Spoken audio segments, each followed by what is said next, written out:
नमस्कार दोस्तों, स्वागत है आपका आज के मुख्य समाचार में। सबसे पहली बड़ी खबर में आपको बताएंगे, पीएम मोदी का ट्विटर अकाउंट हैक, बिटकॉइन को लेकर किया गया ट्वीट, पीएमओ का बयान आया।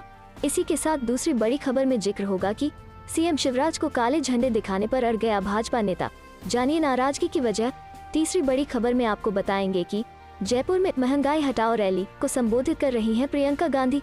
दोस्तों, हर एक खबर की गहराई में आपको ले जाएंगे, लेकिन दोस्तों खबर में आगे बढ़ने से पहले अगर आपको भी ऐसा लगता है कि 5 राज्यों के चुनाव में महंगाई का असर पड़ेगा और भाजपा का सुपड़ा साफ होगा, तो आप अभी इस वीडियो को लाइक कीजिए और इस लाल बटन को दबाकर चैनल को सब्सक्राइब करके घंटी बजाइए और कमेंट में लिखे जय हिंद। पीएम मोदी का ट्विटर अकाउंट हैक, बिटकॉइन को लेकर किया गया ट्वीट, पीएमओ का बयान आया। जी हाँ दोस्तों, भारत में अभी बिटकॉइन या किसी अन्य क्रिप्टो करेंसी को सरकार ने मान्यता नहीं दी है, लेकिन इसी बीच हैकर्स ने प्रधानमंत्री नरेंद्र मोदी के ट्विटर अकाउंट @नरेंद्र_मोदी को हैक कर बिटकॉइन को लेकर ऐसा ट्वीट किया, जिससे सोशल मीडिया पर हलचल मच गई। हालांकि अब पीएमओ ने जानकारी दी है कि उनके ट्विटर हैंडल को फिर से सुरक्षित कर लिया गया है। रविवार देर रात करीब 2:11 पर पीएम मोदी के ट्विटर हैंडल को हैक कर एक ट्वीट किया गया, जिसमें दावा किया गया भारत ने आधिकारिक रूप से बिटकॉइन को कानूनी मान्यता दे दी है और सरकार भी 500 BTC खरीदकर लोगों को बांट रही है। हालांकि 2 मिनट बाद ही इस ट्वीट को डिलीट कर दिया गया, लेकिन फिर 2:14 पर दूसरा ट्वीट किया गया, जो बिल्कुल पहले ट्वीट की तरह ही था। कुछ देर बाद उस ट्वीट को भी डिलीट कर दिया गया, लेकिन तब तक सोशल मीडिया पर स्क्रीनशॉट वायरल हो गया। लोग उस ट्वीट के स्क्रीनशॉट को सोशल मीडिया पर शेयर कर हैरानी जता रहे हैं। कई लोगों ने ये सवाल उठाया कि जब प्रधानमंत्री का ट्विटर हैंडल हैक हो सकता है, तो यह सुरक्षा के लिए गंभीर खतरा है। प्रधानमंत्री के आधिकारिक ट्विटर अकाउंट के हैक होने को लेकर पीएमओ ने ट्वीट कर कहा, पीएम नरेंद्र मोदी के ट्विटर हैंडल से छेड़छाड़ की गई थी, जिसे तुरंत सुरक्षित कर लिया गया है और मामले की जानकारी ट्विटर को दे दी गई है। अकाउंट से छेड़छाड़ की गई छोटी सी अवधि में साझा किए गए किसी भी ट्वीट को नजरअंदाज किया जाना चाहिए। सोशल मीडिया पर लोग इसको लेकर अपनी अपनी राय रखने लगे और इसे बिटकॉइन माफिया की करतूत बताने लगे। बता दें कि इससे पहले पीएम मोदी के पर्सनल वेबसाइट के ट्विटर हैंडल को भी हैक कर लिया गया था। उस वक्त कोरोना रिलीफ फंड में दान बिटकॉइन के जरिए देने के लिए कहा गया था। बाद भी इस ट्वीट को भी डिलीट कर दिया गया था। चलते हैं अगली खबर की तरफ। सीएम शिवराज को काले झंडे दिखाने पर अड़ गया भाजपा नेता, जानिए नाराजगी की वजह। जी हाँ दोस्तों, सीएम शिवराज सिंह चौहान को भाजपा नेता ने ही काले झंडे दिखाने की धमकी दे डाली। दरअसल शनिवार को सीएम शिवराज सिंह चौहान रतलाम के बंजली दौरे पर थे। इस दौरान बीजेपी के मंडल अध्यक्षों और दूसरे नेताओं को बंजली हवाई अड्डे पर बनाए गए हेलीपैड पर एंट्री नहीं दी गई। इस बात से बीजेपी नेता इतने नाराज हो गए कि उन्होंने सीएम को काले झंडे दिखाने की धमकी दे डाली। हालांकि पास खड़े उनके साथियों ने समझाइश दी कि अरे वो अपना ही सीएम है। मामला शनिवार दोपहर का है। इस घटना का वीडियो अब सामने आया है। सीएम शिवराज सिंह चौहान रतलाम दौरे पर थे। उनका हेलीकॉप्टर बंजली हेलीपैड पर उतरना था। उनके स्वागत के लिए भाजपा नेताओं को हेलीपैड पर जाना था। इनमें रतलाम शहर विधायक चैतन्य काश्यप, ग्रामीण विधायक दिलीप मकवाना सहित भाजपा पदाधिकारी तो हेलीपैड तक चले गए, लेकिन बीजेपी मंडल अध्यक्ष कृष्णा सोनी व अन्य भाजपा नेताओं को पुलिसकर्मियों ने रोक दिया। इस बात से नाराज पुलिस से बहस करते हुए बीजेपी मंडल अध्यक्ष ने कहा कि हमें जाने दो, वरना हम सीएम शिवराज को काले झंडे दिखाएंगे। उनका इतना कहना था। तभी साथ खड़े दूसरे नेताओं ने उन्हें टोका कि अरे अपना ही सीएम है। इसके बाद सभी नाराज नेतागण व कार्यकर्ता हेलीपैड से कार्यक्रम का बहिष्कार करते हुए बाहर निकल गए। बात बिगड़ते देख भाजपा जिला अध्यक्ष राजेंद्र सिंह लुनेरा नाराज भाजपाइयों को लेने पहुंचे। सभी को समझा बुझाकर अंदर ले आए।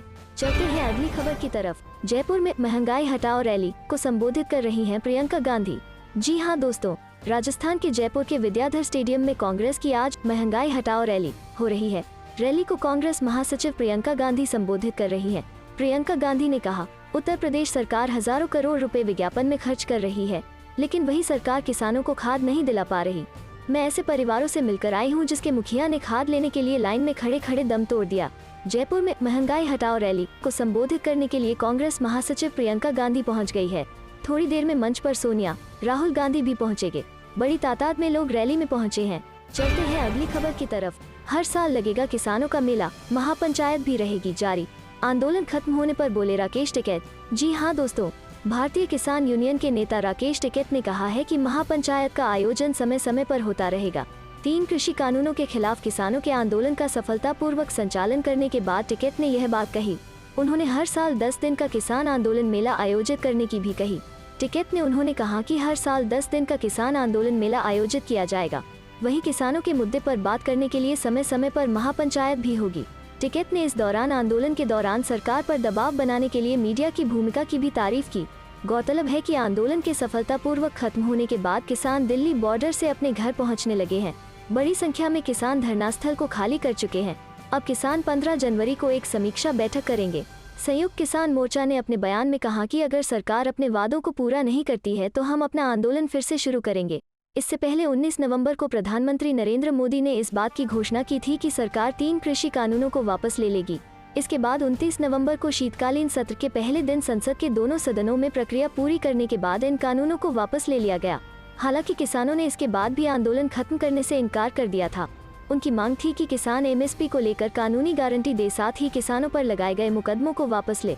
बाद में सरकार ने किसानों की मांग को मानते हुए एक लिखित पत्र जारी किया था। चलते हैं अगली खबर की तरफ। सुप्रीम कोर्ट पहुंचा बीएसएफ अधिकार क्षेत्र का मुद्दा। पंजाब की चन्नी सरकार ने केंद्र के फैसले को दी चुनौती। जी हां दोस्तों, सीमा सुरक्षा बल यानी बीएसएफ के अधिकार क्षेत्र को बढ़ाए जाने का केंद्र सरकार का फैसला अब सुप्रीम कोर्ट पहुंच गया है। लंबे समय से अपनों के निशाने पर आ रही पंजाब की चरणजीत सिंह चन्नी सरकार ने केंद्र के फैसले को सुप्रीम कोर्ट में चुनौती दी है। केंद्र सरकार ने बीएसएफ को असम, पश्चिम बंगाल और पंजाब में अंतर्राष्ट्रीय सीमा से पहले के 15 किलोमीटर की तुलना में 50 किलोमीटर के बड़े हिस्से में तलाशी, जब्ती और गिरफ्तारी का अधिकार दिया था। प्रदेश सरकार ने अपनी याचिका में कहा कि बीएसएफ का क्षेत्रीय अधिकार बढ़ाना राज्यों के संवैधानिक अधिकार क्षेत्र का अतिक्रमण है। पंजाब सरकार ने कहा, यह प्रतिवेदित किया जाता है कि 11 अक्टूबर 2021 की अधिसूचना संविधान के विपरीत है, क्योंकि यह भारत के संविधान की 7वीं अनुसूची की सूची 2 की प्रविष्टि 1 और 2 के उद्देश्य को निष्फल करती है और सार्वजनिक व्यवस्था एवं आंतरिक शांति बनाए रखने के लिए आवश्यक या संबंधित मुद्दों पर कानून बनाने के वादी के पूर्ण अधिकार का अतिक्रमण करती है।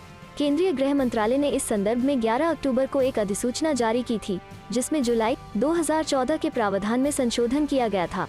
केंद्र ने पंजाब, पश्चिम बंगाल और असम में बीएसएफ के अधिकार क्षेत्र को 15 किलोमीटर से बढ़ाकर 50 किलोमीटर कर दिया गया था, जबकि पाकिस्तान के साथ सीमा साझा करने वाले गुजरात में बीएसएफ के अधिकार क्षेत्र के दायरे को 80 किलोमीटर से घटाकर 50 किलोमीटर किया गया था, जबकि राजस्थान में इसमें कोई बदलाव किए बिना इसे 50 किलोमीटर ही रखा गया है।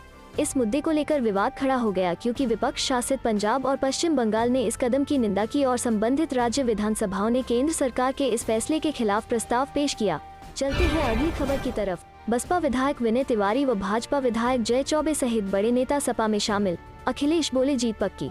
जी हां दोस्तों, उत्तर प्रदेश के विधानसभा चुनाव 2022 को लेकर कुनबा बढ़ाओ अभियान में लगी समाजवादी पार्टी को रविवार को बड़ी सफलता मिली है।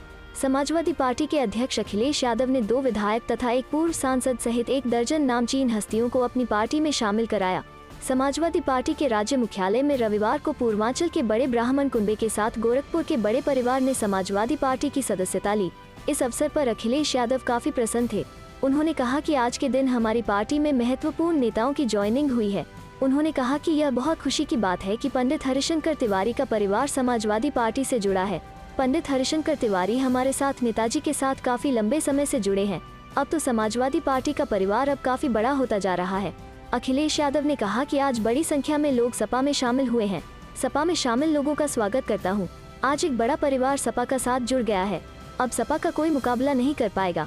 अखिलेश यादव ने कहा कि बसपा से विधायक विनय तिवारी, भाजपा से विधायक जय चौबे, पूर्व सांसद कुशल तिवारी, पूर्व सभापति गणेश शंकर पांडेय, बसपा नेता संतोष तिवारी के साथ किन्न पायल ने समाजवादी पार्टी की सदस्यता ली। संतोष तिवारी बसपा से गोंडा के करनैलगंज से प्रत्याशी रहे हैं। संतोष तिवारी गोंडा मंडल में बड़ा ब्राह्मण चेहरा है। इनके साथ संजय दीक्षित भी सपा में शामिल हो गए। समाजवादी पार्टी के अध्यक्ष अखिलेश यादव ने इस अवसर पर किन्न पायल को सपा किन्न सभा का प्रदेश अध्यक्ष भी घोषित किया। चलते हैं अगली खबर की तरफ। प्रियंका गांधी ने की गोहरी कांड के पीड़ित परिवार से फोन पर बात, कहा कांग्रेस खड़ी है आपके साथ। जी हां दोस्तों, कांग्रेस महासचिव प्रियंका गांधी गोहरी कांड के पीड़ितों की मदद के लिए आगे आए हैं। शनिवार को उन्होंने न्यायिक मदद के लिए अधिवक्ताओं की टीम तो गाँव में भेजी ही, फोन पर उन्होंने पीड़ित परिवार के सदस्यों से बात भी की। इस दौरान फोन पर प्रियंका ने दलित परिवार को ढांढस बंधाया और कहा कि इस संकट की घड़ी में पार्टी उनके साथ है और उनको न्याय हर हाल में दिलाया जाएगा। प्रियंका गांधी की पहल पर प्रदेश कांग्रेस कमेटी के अध्यक्ष अजय कुमार लल्लू ने गंगापा कांग्रेस के जिलाध्यक्ष सुरेश यादव से फोन पर बात कर गोहरी कांड के पीड़ितों के बारे में जानकारी ली। दोपहर करीब 12 बजे प्रियंका ने खुद पीड़ित परिवार के लोगों से फोन पर बात की। परिजनों ने प्रियंका को बताया कि परिवार दहशत में है। इस सामूहिक हत्याकांड में जान गंवाने वाले फूलचंद पासी के भाई एसएसबी के जवान किशन और उनकी पत्नी राधा देवी, बहन पूजा, रेखा सहित अन्य सदस्यों ने बारी बारी से प्रियंका को स्थिति की जानकारी दी। परिवार के सदस्यों का कहना था कि इस पूरे प्रकरण की सीबीआई जांच कराकर दोषियों पर कड़ी कार्रवाई कराई जाए। पीड़ितों से बात करने के कुछ देर बाद प्रियंका ने विधिक सहायता के लिए अधिवक्ताओं की टीम को घटनास्थल पर भेजा। वहां अधिवक्ताओं ने परिजनों के बयान लिए। जिला कांग्रेस के उपाध्यक्ष मनोज पासी ने प्रियंका गांधी से सीधे संवाद कर गोहरी के पीड़ितों की न्यायिक मदद करने की गुहार लगाई थी, जिसको पार्टी हाईकमान ने गंभीरता से लेते हुए लीगल टीम को मौके पर भेजा। इस दौरान सुरेश यादव, हसीब अहमद, मनोज पासी, शुभम शुक्ला, आशीष पांड्या, ब्रिजेश सिंह, रोहित चौधरी समेत कई लोग मौजूद रहे। क्या कांग्रेस में बड़े बदलाव का संकेत है? महंगाई हटाओ रैली, हॉट सीट पर बैठेंगे राहुल गांधी। जी हां दोस्तों, जयपुर से कांग्रेस महंगाई के मुद्दे पर बीजेपी पर बड़ा हमला बोलने की तैयारी कर रही है। इस मौके पर राहुल गांधी किसानों के मुद्दे पर बीजेपी को घेरेंगे। पूरे राजस्थान में कांग्रेस अध्यक्ष सोनिया गांधी की बजाय राहुल गांधी के बैनर, पोस्टर और होर्डिंग्स लगाए गए हैं। जानकारों की माने तो राहुल गांधी रैली के बाद हॉट सीट पर लौटेंगे। जयपुर में जिस तरह कांग्रेस की महंगाई हटाओ रैली की तैयारी हो रही है, उसे देखते हुए कांग्रेस में अखिल भारतीय स्तर पर संगठन के चुनाव को लेकर शुरू हुई कवायद के बीच 12 दिसंबर को राष्ट्रव्यापी रैली को तैयारी के लिहाज से देखा जा रहा है। राष्ट्रव्यापी रैली में जयपुर समेत राजस्थान के विभिन्न जिलों में जो होर्डिंग्स और बैनर लगाए गए हैं, उनमें राहुल गांधी पर ही फोकस किया गया है। भले ही सोनिया गांधी कांग्रेस की राष्ट्रीय अध्यक्ष हैं, लेकिन पोस्टर और बैनर में सोनिया गांधी, प्रियंका गांधी और कांग्रेस के दूसरे नेताओं की छोटी तस्वीरें लगाई गई हैं। कांग्रेस प्रवक्ता रणदीप सिंह सुरजेवाला ने राहुल गांधी की री-लॉन्चिंग के बारे में कहा कि राहुल गांधी तो पीएम मोदी के खिलाफ लड़ने वाले नेता हैं, उन्हें री-लॉन्च करने की जरूरत नहीं है। कांग्रेस की राष्ट्रीय अध्यक्ष सोनिया गांधी के जयपुर में होने वाली रैली में शामिल होने के मामले में रणदीप सुरजेवाला ने कहा कि इसका जवाब अजय माकन देंगे। हालांकि माकन ने इस बारे में कहा कि सोनिया गांधी का दफ्तर हमें कल बताएगा कि वो आएंगी या नहीं। रैली में आने वाले लोगों के लिए वैक्सीन की दोनों डोज लगी होनी चाहिए। हर कुर्सी पर पानी की बोतल और 2 मास्क रखे जाएंगे। वहीं कोरोना संक्रमण में रैली को लेकर विपक्ष के आरोपों पर सीएम अशोक गहलोत ने कहा कि फिलहाल कोरोना काबू में है। चलते हैं अगली खबर की तरफ। अखिलेश का तंज, सरकारी रैलियां कर रही है भाजपा, जनता की रैली नहीं कर पा रहे मुख्यमंत्री। जी हां दोस्तों, समाजवादी पार्टी के राष्ट्रीय अध्यक्ष अखिलेश यादव ने बलरामपुर में प्रधानमंत्री नरेंद्र मोदी की रैली पर तंज कसते हुए कहा कि यूपी में भाजपा जनता की रैली नहीं कर पा रही है, ये सरकारी रैलियां हो रही हैं। जिलाधिकारी को भीड़ लाने के लिए पैसे मांगने पड़ रहे हैं। सरकारी मशीनरी का इस्तेमाल कर भीड़ इकट्ठा की जा रही है। भाजपा यूपी में जनता की नहीं बल्कि सरकारी रैलियां कर रही है। लोग परेशान हैं, वो प्रदेश में योगी नहीं योग्य सरकार चाहते हैं। अखिलेश यादव सपा कार्यालय में मीडिया को संबोधित कर रहे थे। उन्होंने कहा कि भाजपा ने वादा किया था कि 2022 तक किसानों की आय दोगुनी हो जाएगी। कहाँ है वो किसान जिनकी आय दोगुनी हुई? वो परियोजना से ज्यादा खर्च विज्ञापन पर करते हैं। वो कहते हैं कि युवाओं को नौकरियां मिल रही हैं, जबकि युवा बेरोजगार हैं। उनके वादे झूठे हैं। कहाँ है वो युवा जिनको नौकरियां मिल गई हैं? सपा सरकार में युवाओं को लैपटॉप दिए गए थे, भाजपा सरकार में उन पर लाठीचार्ज हुआ है। सपा ने गरीबों को लोहिया आवास दिया था, पर भाजपा ने किसानों को घरों से निकाला और उन पर गाड़ी चढ़ा दी। सपा विकास की राजनीति करती है और भाजपा नाम बदलने की। कांग्रेस द्वारा महिलाओं के लिए घोषणा पत्र जारी किए जाने पर अखिलेश यादव ने कहा कि सपा सरकार ने महिलाओं के विकास के लिए सबसे ज्यादा काम किया। महिलाओं को पेंशन दी, छात्राओं को लैपटॉप दिया और ऐसी योजनाएं बनाई जिससे कि महिलाओं का सशक्तिकरण हुआ। उन्होंने कहा कि भाजपा को नए वादे करने की जगह 2017 में जारी किए गए संकल्प पत्र को ही देख लेना चाहिए। चलते हैं अगली खबर की तरफ। पूर्वांचल में बीजेपी को लगेगा झटका, यह रसूखदार विधायक 12 दिसंबर को बनने जा रहा सपा। जी हां दोस्तों, उत्तर प्रदेश विधानसभा चुनाव से पहले नेताओं ने नए सियासी ठिकाने ढूंढना शुरू कर दिया है। पूर्वांचल में भारतीय जनता पार्टी को बड़ा झटका लगा है। संत कबीर नगर की खलीलाबाद सीट से भाजपा के विधायक दिग्विजय नारायण चौबे उर्फ जय चौबे आज यानी रविवार को समाजवादी पार्टी ज्वाइन करेंगे। अखिलेश यादव ने इसको लेकर प्रेस कॉन्फ्रेंस बुलाई है। बता दें, खलीलाबाद विधानसभा सीट उत्तर प्रदेश के संत कबीर नगर जिले में आती है। 2017 के विधानसभा चुनाव में भारतीय जनता पार्टी से दिग्विजय नारायण उर्फ जय चौबे ने बहुजन समाज पार्टी के मशहूर आलम चौधरी को हराया था। इसके अलावा गोरखपुर में हरिशंकर तिवारी के साथ दोनों बेटे विनय और कुशल तिवारी समाजवादी पार्टी का दामन थामने जा रहे हैं। बता दें, हरिशंकर तिवारी के बेटे विनय तिवारी बहुजन समाज पार्टी से विधायक थे, लेकिन उनको पार्टी से निष्कासित कर दिया गया। चुनाव से पहले सपा ब्राह्मण वोट बैंक पर फोकस करने की कोशिश कर रही है। पार्टी को तिवारी परिवार के रूप में ब्राह्मण चेहरे मिलने से माना जा रहा है कि इससे पूर्वांचल की सियासत पर बड़ा असर पड़ने वाला है। गौरतलब है कि इससे पहले भाजपा के जिला उपाध्यक्ष और अकबरपुर से विधानसभा का चुनाव लड़ चुके चंद्र प्रकाश वर्मा ने भाजपा छोड़ बसपा में शामिल हुए थे। वहीं जलालपुर के कद्दावर नेता एवं 2017 में भाजपा के टिकट पर जलालपुर विधानसभा से चुनाव लड़ चुके राजेश सिंह भाजपा छोड़कर बसपा में शामिल हुए थे। चलते हैं अगली खबर की तरफ। नागालैंड में अफस्पा और गृह मंत्री के खिलाफ प्रदर्शन, ग्रामीणों की मौत के मामले में कार्रवाई की मांग। जी हाँ दोस्तों, नागालैंड में बेकसूर ग्रामीणों की सुरक्षा बलों के हाथों मौत का मामला गर्माता जा रहा है। शनिवार को नागालैंड की राजधानी कोहिमा में बड़ा विरोध प्रदर्शन निकाला गया। इसमें गृह मंत्री अमित शाह और अफस्पा कानून के खिलाफ लोगों की नाराजगी देखी गई। मालूम हो कि नागालैंड के मोन जिले में पिछले हफ्ते सेना के हाथों मुठभेड़ में हुई चूक के दौरान 8 ग्रामीण मारे गए थे। इसके बाद भड़की हिंसा में 6 और ग्रामीणों की मौत हुई थी, जबकि एक सैनिक की जान गई थी। मोन जिले में प्रदर्शनकारियों ने संसद में पिछले हफ्ते दिए गए अमित शाह के बयान को झूठा और बनावटी करार दिया और उनसे माफी की मांग की। प्रदर्शनकारियों ने उनका पुतला जलाया और अपना आक्रोश जाहिर किया। प्रदर्शनकारियों का कहना था कि अफस्पा को नागालैंड से तुरंत हटाया जाना चाहिए। उन्हें आशंका है कि अफस्पा का इस्तेमाल इस मामले में शामिल सैनिकों को बचाने के लिए किया जा सकता है। प्रदर्शन करने वालों में ओटिंग गांव के ग्रामीण भी शामिल थे, जिनके समुदाय के लोग उस घटना में मारे गए थे। ये जनजातियां कोन्याक समुदाय से ताल्लुक रखती हैं। उन्होंने गृह मंत्री अमित शाह से माफी की मांग की है। साथ ही संसद में दिए गए उनके बयान को संसदीय रिकॉर्ड से हटाने को भी कहा है। चलते हैं अगली खबर की तरफ। पंजाब में सीएम के तौर पर कौन है जनता की पहली पसंद? आज के सवे में हुआ खुलासा। जी हाँ दोस्तों, अगले साल की शुरुआत में होने जा रहे पंजाब विधानसभा चुनाव के लिए चुनावी बिगुल बज चुका है। राज्य में कांग्रेस से लेकर आम आदमी पार्टी तक सभी पार्टियां अपनी जमीन को और मजबूत करने में लगी हुई है। इस बीच पंजाब की जनता का मूड सीएम पद की पसंद को लेकर कितना बदला है, एबीपीसी वोटर के सर्वे में बताया गया। सर्वे के मुताबिक पंजाब में सीएम के लिए चरणजीत चन्नी पहली पसंद बने हुए हैं। करीब 33% लोगों ने माना है कि वो अगले मुख्यमंत्री के रूप में चरणजीत चन्नी को देखना चाहते हैं। वहीं 24% लोग चाहते हैं कि अरविंद केजरीवाल ही प्रदेश के मुख्यमंत्री बने। 7% लोगों का मानना है कि सुखबीर बादल को राज्य का अगला मुख्यमंत्री होना चाहिए। चलते हैं अगली खबर की तरफ। अब कैराना में किसान महापंचायत करेंगे, राकेश टिकैत। यूपी चुनाव पर रुख का होगा खुलासा। जी हाँ दोस्तों, किसान आंदोलन की समाप्ति की घोषणा के बाद दिल्ली के बॉर्डर पर जमे किसान अब वापसी कर रहे हैं, लेकिन गाजीपुर बॉर्डर पर आंदोलन की अगुवाई कर रहे भारतीय किसान यूनियन बीकेयू के नेता राकेश टिकैत अभी लौटने के मूड में नहीं है। राकेश टिकैत गाजीपुर बॉर्डर से ही देश के अलग अलग हिस्सों में दौरा और पंचायत करते रहे हैं। उनकी अगली पंचायत रविवार को कैराना में है। यूपी का कैराना वही इलाका है जहां कभी पलायन का मुद्दा गरमाया था। पिछले दिनों यूपी के सीएम योगी भी कैराना पहुंचे थे। कैराना में आयोजित हो रही महापंचायत पर सभी की नजरें हैं। कृषि कानूनों की वापसी और अन्य मांगों पर सहमति के बाद यह पहली महापंचायत भी है। ऐसे में इस बात की उम्मीद की जा रही है कि यूपी विधानसभा चुनाव पर भी टिकैत अपना रुख साफ कर सकते हैं। अभी तक सभी पंचायतों में राकेश टिकैत ने बीजेपी को हराने की हुंकार भरी है। उन्होंने भले ही किसी दल का समर्थन नहीं किया, लेकिन बीजेपी का विरोध हर बार किया है। बीजेपी को हराने की ही अपील अभी तक करते रहे हैं। इस बार वो क्या करते हैं, इसी पर लोगों की नजरें रहेंगी।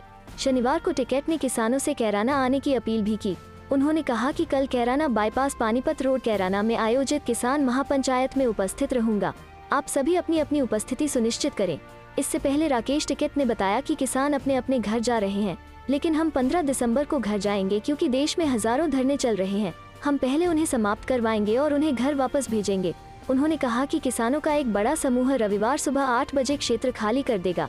शनिवार की बैठक में हम बात करेंगे, प्रार्थना करेंगे और उन लोगों से मिलेंगे जिन्होंने हमारी मदद की। लोगों ने प्रदर्शन स्थल खाली करने भी शुरू कर दिए हैं। इसमें 4-5 दिन लगेंगे। चलते हैं अगली खबर की तरफ। प्रयागराज के खास चौराहे पर लगेगी सीडीएस बिपिन रावत की प्रतिमा, सड़क भी होगी उनके नाम पर।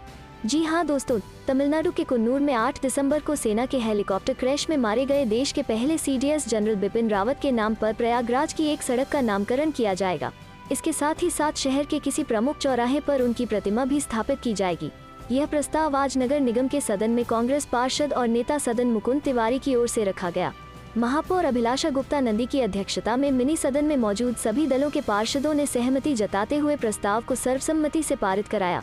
सदन में देश के पहले सीडीएस जनरल बिपिन रावत, उनकी पत्नी मधुलिका रावत और 11 अन्य सैन्यकर्मियों को श्रद्धांजलि दी गई और शोक सभा कर उनके प्रति संवेदना व्यक्त की गई।